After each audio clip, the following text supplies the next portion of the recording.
Many people may think that becoming a superlearner means never having to write things down because you can rely on your memory to never forget anything. But nothing could be further from the truth. In fact, a big part of being a superlearner is, in fact, storing the information in intelligent ways that we can later review. From different methods of taking notes to mental exercises for reviewing the materials to software that can remind us what we've learned and so much more. This section is going to cover all of that, starting with the idea of spaced repetition. Over time, if we do not use information that we've learned, our brains do the most efficient thing possible, and they start to push it out of our memory. In fact, there's actually a chart that shows the drop-off of memory over time. This is something that Benny Lewis talks about in his TED Talk, which you may have watched in the supplementary materials. Using dual coding and logical markers, as well as learning connected information and linking our knowledge, we can reduce the forgetting curve and in some cases almost eliminate it. And of course, using new information is perhaps the best way to keep it well stored in our mind. Maintaining skills or knowledge requires constant work though, and fortunately, as long as we deepen our control of the skills and use these skills periodically, we will not forget the basics. The bottom line is that no matter how good of a job you did encoding your memories, eventually you will probably have to refresh the knowledge and keep it relevant for your brain. There are lots of different ways of doing this, such as telling your friends about it or disciplining yourself to review periodically, but one of the first and most powerful ways is to use a structured system. In the past, this was done with something called the Leitner system, which is a sophisticated but rather confusing way of organizing flashcards based on how difficult they are for you to recall and then bringing them back into rotation based on that. It takes a lot of manual work, and for that reason, it's not something that I recommend. Lucky for us, today there are applications like Anki that can actually learn how quickly you're forgetting information, and based on your rating of how difficult or easy something is, will remind you of the information at scheduled intervals that you're likely to forget it. With powerful software like this, you can easily make notes of pieces of information you wish to remember, such as the key points of a book, the bones in the human wrist, or anything else, and you can rely on Anki to keep you from forgetting it. You can make tens or hundreds of decks for all the types of information you want to review. For example, a deck for each language you want to learn, a deck for all the business books you've read, and a deck for all the names of your spouse's distant relatives, and so much more. Anki can function like your brain's memory maintenance tune-up, where you just stop in every day for 20 minutes to refresh old memories. I can't overstate just how amazing Anki is because it not only has a version for just about anything with a screen, but it also has a really great documentation set where it teaches you about the learning methodology and about how to add cards with pictures, audio, rich text, and so much more. They even explain how spaced repetition actually works. They do a really good job of documenting the process of learning with Anki, and they even have shared decks that you can download for free, covering just about any topic you'd ever want to learn, especially if those topics include foreign languages, which is something we'll cover in another section. And the best part about Anki is that they have a free synchronization service that lets you practice anywhere you happen to be. Now, I strongly recommend Anki because it's a great way to review and it takes the burden out of worrying what you are or are not forgetting over time. I'm going to give you some links to Anki and some powerful tutorials about it in the PDF syllabus, but in general, if you don't use an automatic utility, just know that you'll have to be very disciplined and skim back over the things that you read and learn and use your judgment to determine what you're about to forget. Personally, I've never had the discipline to do this, but maybe you do. In any case, now that we understand spaced repetition, we're going to look at some of the other ways of storing information over the long term so that we can easily and quickly review it in spaced intervals. Now that we've talked about note-taking, let's talk about a very sophisticated and powerful way of taking notes that most people fail to use. It's called mind mapping, and it was invented by one of the most prominent names in accelerated learning and memory, Tony Buzan. Mind mapping is basically drawing out this neural network of new ideas, concepts, and details in a visual and logical fashion. In the homework, you'll find an article about it with some visual mind maps you can check out yourself, as well as links to some courses that teach mind mapping in a lot of detail. But let's try to understand what it is and why it's so powerful. What's great about mind mapping is that it allows us to draw out and visualize neural connections in the physical realm.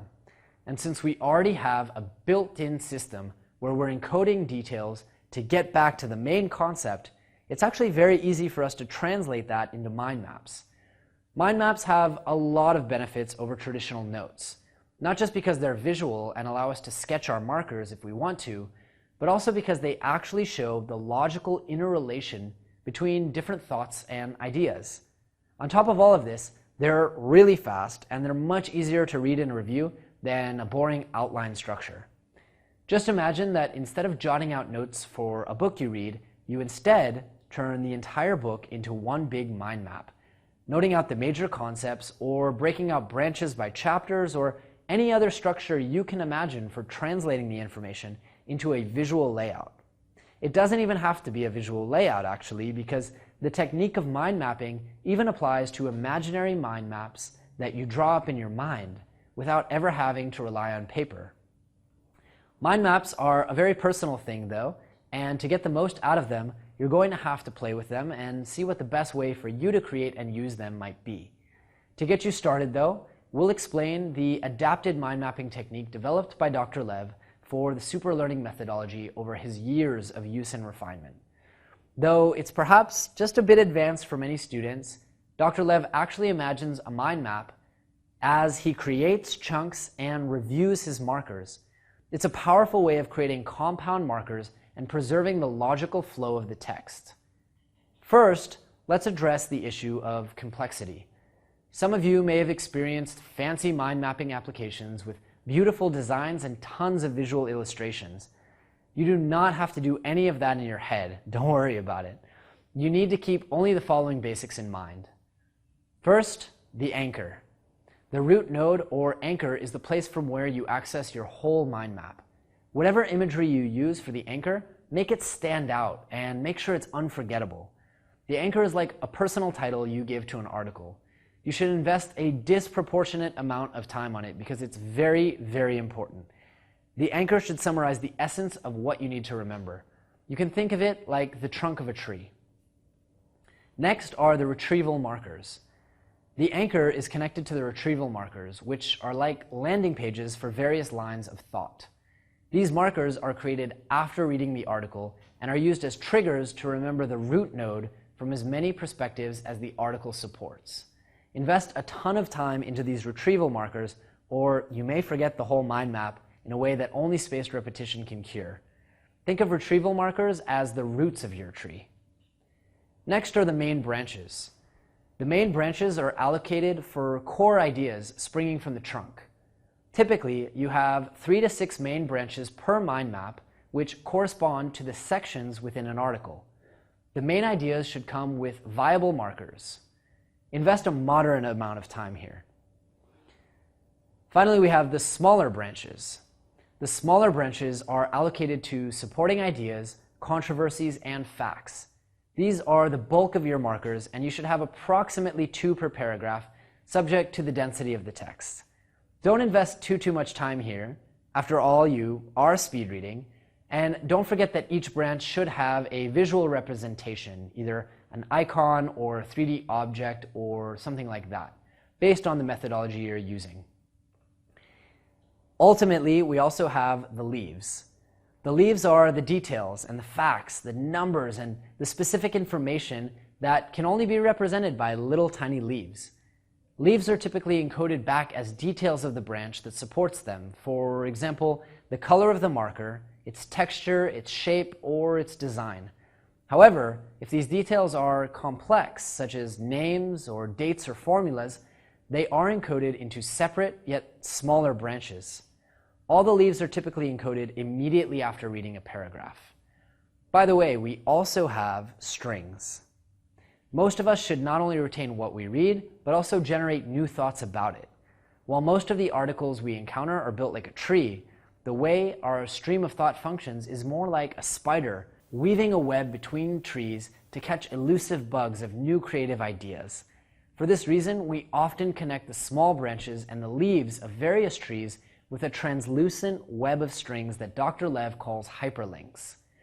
Hyperlinking is his own addition, so you won't find any hyperlinks in the original mind mapping theory, but in all truth, you cannot operate mind maps effectively without connecting different aspects of the tree. In software, we use pointers and references with a similar effect. So, when do we use mind mapping? Well, mind mapping is not very useful for memory sports. You can't effectively encode decks of cards or sequences of numbers into a mind map. However, almost any computer program, textbook, article, or presentation can be effectively encoded as a mind map. Whether you draw it out or visualize it in your mind mapping can be a powerful tool wherever a logical structure is presented. How do you shape and design your mind maps? Dr. Lev is so used to working with data structures that mind mapping over a unique data structure comes naturally for him. The form of mind mapping Anna uses with students, though, is the more classic kind of mind map. She asks you to imagine the face of an analog clock with numbers 1 to 12. Now, the trunk, or the bigger branch, always connects where the clock strikes 12. You still have 11 hours to position additional markers or branches. Since each marker is a visual entity, you visualize the clock with the marker near the relevant number, like an icon. It's recommended to put markers on the odd hours, 1, 3, 5, etc. Then use the even hours as a reserve for the markers we need to add later on, like the results of your analysis, the details you missed during the first read, and so forth. The clock face allows you to remember the exact order of markers, which are drawn clockwise, as well as the relationship between those markers and other details. So, you might be wondering, can mind mapping be used with other forms of memorization? Absolutely. In fact, it makes sense to make a hybrid between mind maps and other forms of visualization or memorization. Visualization, linking memories, and really just about everything we've learned so far about memory all ties in to the concept of mind mapping, and that's why it's so popular. By the way, on one last note, if you're like me, the physical aspect of mind maps is very unappealing to you, and you might also live in a post-paper world. At the same time, you may want to immortalize or share your mind maps in a way that imagining them mentally just doesn't allow. Not to fear, there's actually a lot of really great software out there for mobile devices and even desktop computers that help you make really beautiful mind maps, and we've included links to some of them in the PDF syllabus. Another very effective tool for storing and remembering information that we've SuperLearned is called the Memory Palace. Memory palaces are basically buildings or structures that you create in your mind, either imagined or remembered, to fill and populate with detailed memories. Each story or piece of information is represented by an imaginary physical object, a marker, if you will, which is then placed in a specific area, whether it be on the ground, on a bookshelf, on the counter, on the cupboard, or dangling from the chandelier. These areas where memories can be stored are called loci, and they become anchor points. The core of the technique involves using your imagination to walk through this familiar area in a linear fashion, making sure not to cross your own path. As you go through the memory journey, you place objects in memorable areas. Now, I used to be very ambivalent about memory palaces, and I originally shied away from teaching too much about them. In truth, I was too lazy to invest the time in creating my own memory palaces, and so I would store my visual markers haphazardly without any order or organization. However, the more I researched and interacted with experts on memory palaces, the more I realized that this technique is actually used by each and every memory athlete without exception. This is for a couple of reasons. Number one, our brains are extremely effective at remembering where things are and visualizing them. This is related to those evolutionary skills we talked about earlier. If you remember exactly where the berry tree is in a massive field, or exactly where you buried your winter food supply, that can be a huge survival advantage. This effect is so powerful that I bet if you close your eyes right now, you can tell me exactly where the shampoo and conditioner bottles are in your shower, or where they were in your childhood home from 20 years ago. You probably remember exactly what was in the various rooms and on the various shelves of all of the houses you've ever lived in. You've probably also had that feeling where you listened to a radio program or had a conversation while passing by a specific intersection or area, and then the next time you pass by that area, your brain jumps back to the conversation or concept that you were thinking about the last time you were there. All of this is pretty amazing, right? But your brain does it completely naturally. So why not use all of that location information, which is just taking up storage space in your brain, to link up to new things you want to learn, and to make those new memories strongly linked to existing knowledge? Reason number 2, memory palaces are extremely effective at helping us index events. We can remember events in chronological order, which is really important for things like memorizing, speeches. We can even remember things in reverse order if we go through our memory journey backwards. Today, I use memory palaces for all kinds of things. In fact, I even used it to memorize the order of points in my TED Talk, and I recently figured out a way to store the Russian grammatical cases using the technique. Memory palaces are so effective that they've been used for thousands of years, ever since the 5th century BC. The legend goes that the Greek poet Simonides was at a banquet hall crowded with people, and he left for a few minutes only to find that the whole banquet hall had collapsed. There were no other survivors, and so there was no way to identify the crushed casualties, or even to know where they were. In this moment, the memory palace was born, and for thousands of years after that, until the popularity of the printing press, memory palaces were used to memorize huge volumes of information. In fact, researchers have determined that the entire works of Homer, Plato, and even Socrates were probably committed to memory using memory palaces. They were only later written down. So, how do you take advantage of this powerful technique? The first step is to create at least one, but probably a few more, empty palaces. The palace can be your childhood home, a building once seen, or any building you make up. In fact, most people who use this technique have many different memory palaces for different types of memories. For example, one for your Spanish vocabulary, one for personal information such as birthdays and credit card numbers, and so on. Once you create the palace, you need to clear off the shelves and make space for new objects. Then, it's time to start practicing placing your markers in strategic areas. Now, I want to take a quick second to say that memory palaces are not used for everything.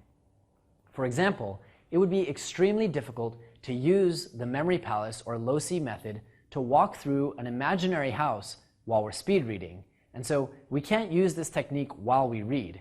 We just have to link the markers as we go.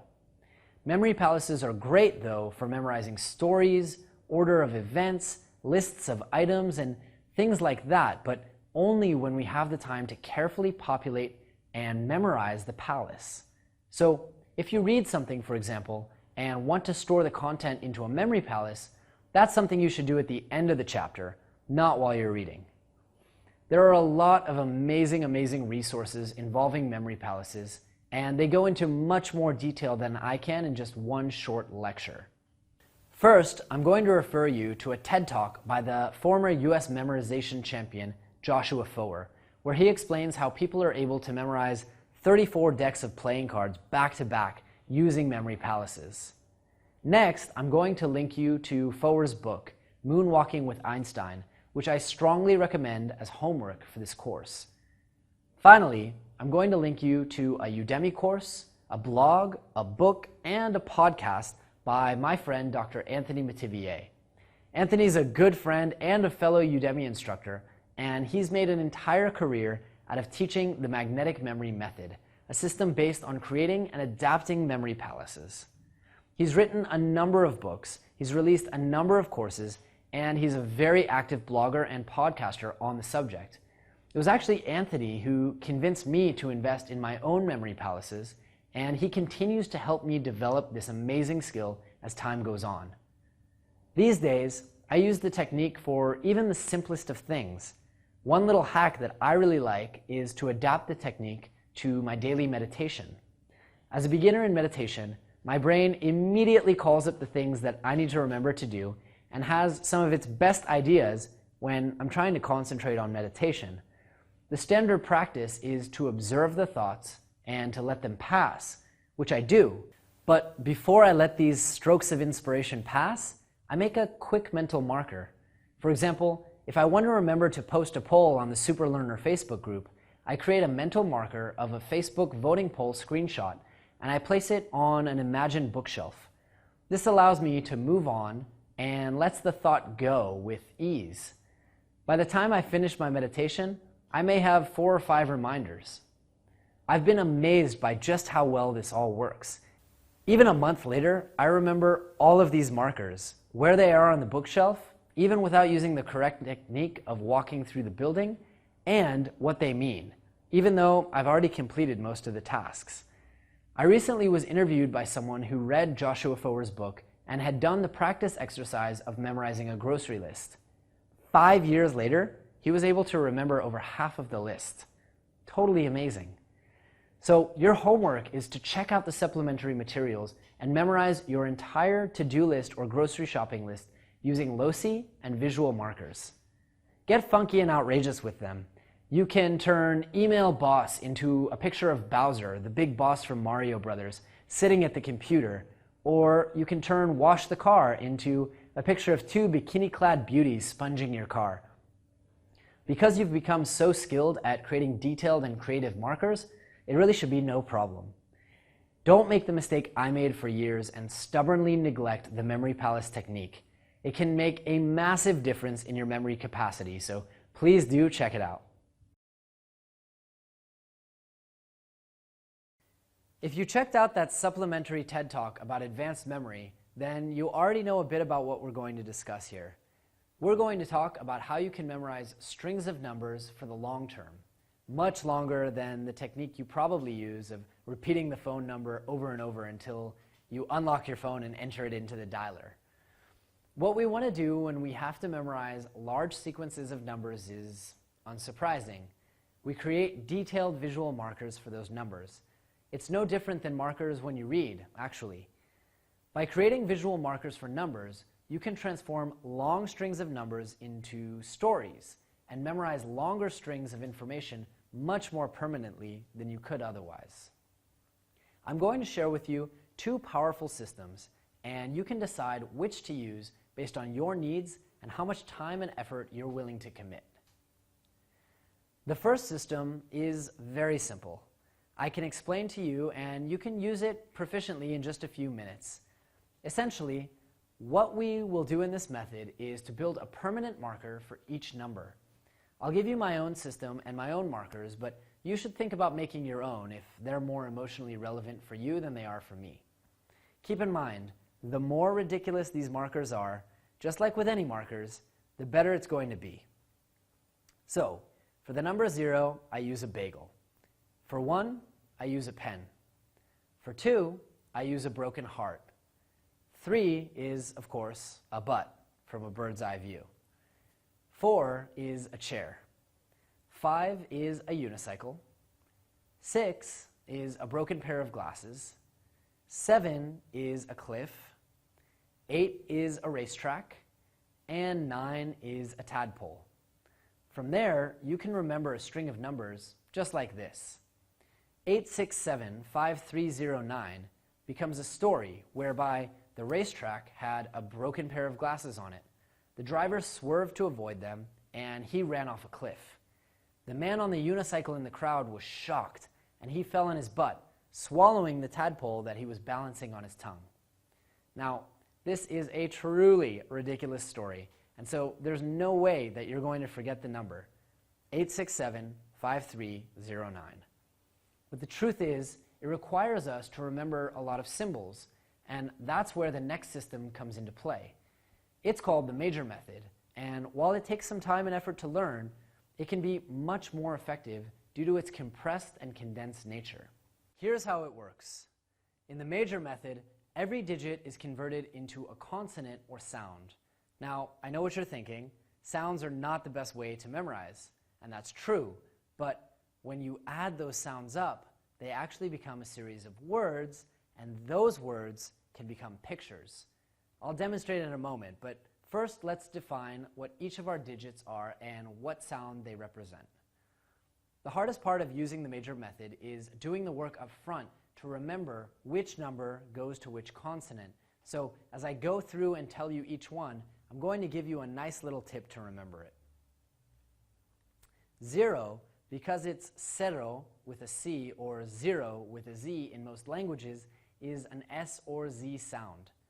1, because it is one long downstroke, is either a T or a D, both of which have only one downstroke in either capital or lowercase. 2, because it looks like a sideways N, and because N has two downstrokes, is N. 3 should be an easy one. It's a sideways M, and it's an M here as well. 4 looks like a backwards R, so it is an R. 5 is a bit tricky. L is the Roman numeral for 50, and also the top of a 5 is an L, so for 5 we replace with L. 6 has a J in the top of it, but 9 also has that J, so that can be a bit tricky, but 6 can be any J, SH, or CH sound, including the soft G, je. 7, well, if you look at a K, you'll see that it's made up of two 7s interconnected, so it's a K or a hard C. Now for 8, just think of a V8 engine and you'll remember that it's either an F or V sound. 9 looks like a lowercase b or p, so it can be either of those. Perhaps most importantly, all vowel sounds, as well as W and H, are unassigned. That means that we can add them in and they don't signify anything. One last hack that I'd like to add is that spelling doesn't matter here, and repeat letters don't count either. So a double L, a double R, or a double S count as just one repetition of that number, unless there's a vowel in between. So that probably didn't mean anything to you, but you'll understand when you see how the major method actually works. Let's say I want to remember that same number as before. Do you remember it? 8675309. In the major method, we can convert it into a lot of different words or combinations using the sounds. V or F, J, SH, or CH, K, L, M, S or Z, and B or P. Let's see what our options are. Well, we could come up with fish, clam, cup, sip, or maybe veggie, clumsy, pie. Either of these can be easily converted into a marker. I mean, just imagine there's something called a clumsy pie, which falls off the table anytime you try to eat it. It's available in either chicken or vegetarian. There's your marker for a veggie clumsy pie, or 8675309. 7 numbers, one simple and effective marker. It's like built-in compression for your brain. Can you think of some other ones for the same phone number? How would you memorize them? Like I said, the major method takes a lot of time to learn and to master. Personally, I don't use it very often because I almost never need to memorize numbers longer than 10 digits. But if you do, the major method is much more efficient and effective, allowing you to use one marker to store many numbers at once without too much mental strain. Play around with each of these methods and see which one best suits your needs.